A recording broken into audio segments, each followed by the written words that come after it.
Le ZSU-23 Shilka est un canon anti-aérien automoteur développé à la fin des années 50 par l'URSS et en service dans l'armée soviétique en 1962. Légèrement blindé et armé de 4 canons de 23 mm dirigés par radar, le ZSU-23 est considéré depuis son apparition comme une menace majeure pour l'aviation de l'OTAN. Le véhicule est également une réussite commerciale, ayant été exporté dans plus de 30 pays, où il est toujours en service en 2020 dans un grand nombre de pays. Le développement du ZSU-23 débute en avril 1957 afin de succéder au ZSU-57-2, que l'absence de radar et donc la capacité tout temps commençaient à rendre obsolète. Il faisait partie d'un projet pour la conception de 2 blindés antiaériens. L'un équipé de 4 canons de 23 mm est destiné à l'escorte des formations motorisées et l'autre équipé de 2 canons de 37 mm et dont la mission était d'accompagner les divisions blindées. Les 2 projets ayant un nom spécifique, Shilka et Yensei. Un prototype de chaque véhicule fut livré en fin 1960. Celui du Shilka étant basé sur le châssis du PT-76 et celui du Yensei sur le SU-100. Les essais montrèrent rapidement que le Shilka était près de 2 fois plus efficace que le Yensei.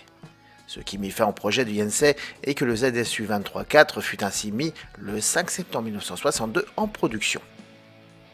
La production ne put toutefois débuter à cette date. L'Union soviétique avait alors un important retard technologique sur les pays de l'OTAN en matière d'électronique à l'état solide, obligeant les ingénieurs à utiliser des tubes beaucoup moins fiables et performants. Ils étaient en particulier très affectés par les vibrations et la chaleur. D'autant plus que lorsque le radar était en fonctionnement, les tubes chauffaient, augmentant rapidement la température à l'intérieur de la tourelle et des niveaux parfois même insupportables pour l'équipage. Le véhicule fut ainsi remanié plusieurs fois au cours des années suivantes afin de tenter de résoudre ces problèmes avec un succès mitigé et la production en série ne put débuter qu'en 1965, s'étalant de 1965 à 1984, avec 5 versions majeures, les 2 versions de pré-série et de production initiale en 1965, puis le ZSU-23-4V en 1968, le ZSU-23-4V1 en 1972 et enfin le ZSU-23-4M en 1977. Les corrections concernaient majoritairement l'électronique qui fut progressivement modernisée avec l'introduction de composants à l'état solide. Environ 6500 exemplaires avaient été produits, dont près de 2000 ont été exportés.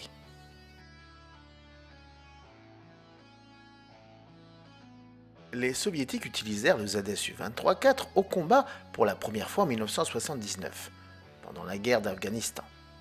Si le véhicule n'était que peu d'intérêt dans son rôle traditionnel, étant donné l'absence totale de menaces aériennes, il fut en revanche très utilisé contre les cibles au sol.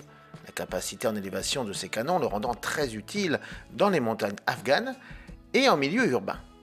Les rebelles afghans le surnommèrent le chariot du diable. Mais le ZSU-23 fut employé pour la première fois au combat par les Égyptiens et les Syriens en octobre 1973 pendant la guerre de Kippour, durant laquelle il infligea de lourdes pertes à l'aviation israélienne.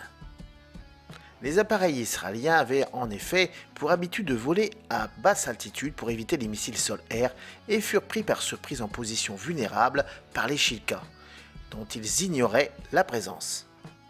Les Égyptiens abattirent ainsi 10 appareils rien que le premier jour du conflit et les Syriens plus de 30 au total. Les Israéliens estimèrent par la suite que la majorité des 103 avions qu'ils perdirent furent détruits par des ZSU-23. Cependant, le succès arabe fut de courte durée. Les Israéliens ayant rapidement adapté leur tactique. Durant les guerres israélo-arabes suivantes, les Shilka restèrent ainsi une menace, mais n'infligèrent que des pertes réduites.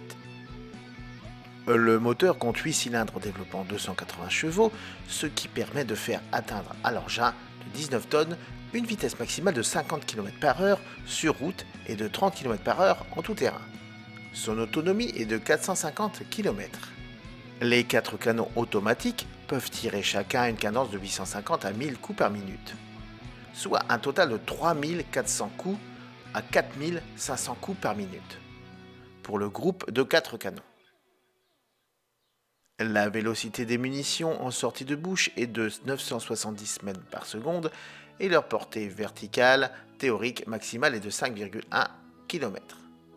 Bien que la portée maximale effective soit considérée comme limitée à 2,5 km.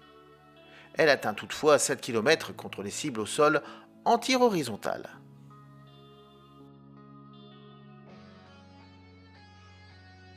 À l'origine, le refroidissement des canons était uniquement passif au contact de l'air ambiant. Cette conception ne permettait pas d'assurer un refroidissement suffisant des armes lorsque ces désengagements étaient prolongés, ce qui conduisait à la surchauffe des canons. La charge propulsive de la munition est amenée à son point d'auto-allumage dès qu'il est chargé, ce qui déclenche le tir sans action sur la détente de la part du tireur. Le canon était automatique, ce tir enclenche le chargement de la munition suivante, qui est tirée à son tour, la réaction en chaîne ne s'arrêtant que lorsque le magasin est vide. Pour pallier à ce problème, un système de refroidissement actif AU fut rapidement installé. Les munitions peuvent être de deux types, explosifs ou perforants. La répartition est généralement de 4 balles explosives pour 10 perforants, chaque catégorie comportant également une certaine proportion de munitions traçantes. Le Shilka est équipé d'un radar RPK2 Tobol, dont le random est monté au-dessus de la tourelle et peut être plié lorsque le radar n'est pas en service. Il émet dans la bande J et peut détecter des cibles jusqu'à 20 km, la capacité de verrouillage et de suivi étant limitée à 10 km. Au moment de sa mise en service, le RPK2 est sans équivalent à l'Ouest du fait de ses performances et de sa capacité à résister aux contre-mesures électroniques existantes à l'époque. Il a tout de même des défauts. Très sensible, il détecte beaucoup de faux positifs aux altitudes inférieures à 60 mètres, en raison des interférences créées par le sol. Il a également des difficultés à suivre des cibles trop proches et à suivre un appareil pendant une longue période. Ceci oblige l'équipage périodiquement à resetter le système. Certains de ces défauts ont cependant été corrigés lors de la mise à jour des Shilka dans l'armée russe à la fin des années 90. Le ZSU-23-4 est également équipé d'optiques classiques pour pouvoir engager des cibles au sol ou lorsque le radar est inopérant. Toutefois, l'absence de télémètre laser requiert un tireur particulièrement expérimenté pour que les chances de toucher la cible soient plus fréquentes.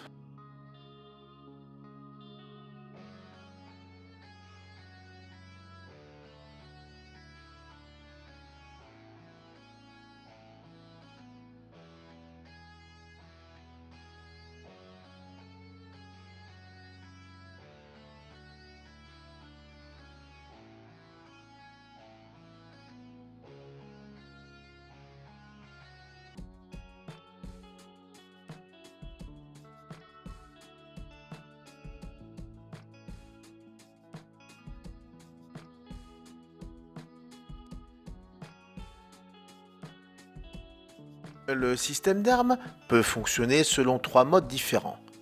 Le radar seul, qui est utilisé contre les cibles difficiles, comme un avion évoluant à grande vitesse à basse altitude. Dans ce mode, c'est l'ordinateur qui effectue le pointage des armes à partir des données obtenues du radar. Il est également capable d'effectuer une prédiction sur 10 secondes. Ceci permet de maintenir le suivi d'une cible qui passerait momentanément derrière un obstacle. Le mode radar et optique est utilisé contre les cibles aériennes lentes et les cibles au sol. Dans ce mode, le tireur effectue lui-même le suivi de la cible à travers les optiques. Mais il est assisté par l'ordinateur qui ajuste les armes pour tirer à la bonne distance, à partir de l'information fournie par le radar. Le mode optique seul n'est utilisé que lorsque le radar est inopérant, que ce soit pour raisons techniques ou pour éviter la détection. Dernier mode, le tireur effectue lui-même le calcul de la solution de tir et le pointage des armes. Le système d'armes du ZSU-23-4 est considérablement plus performant que celui de son équivalent américain de l'époque.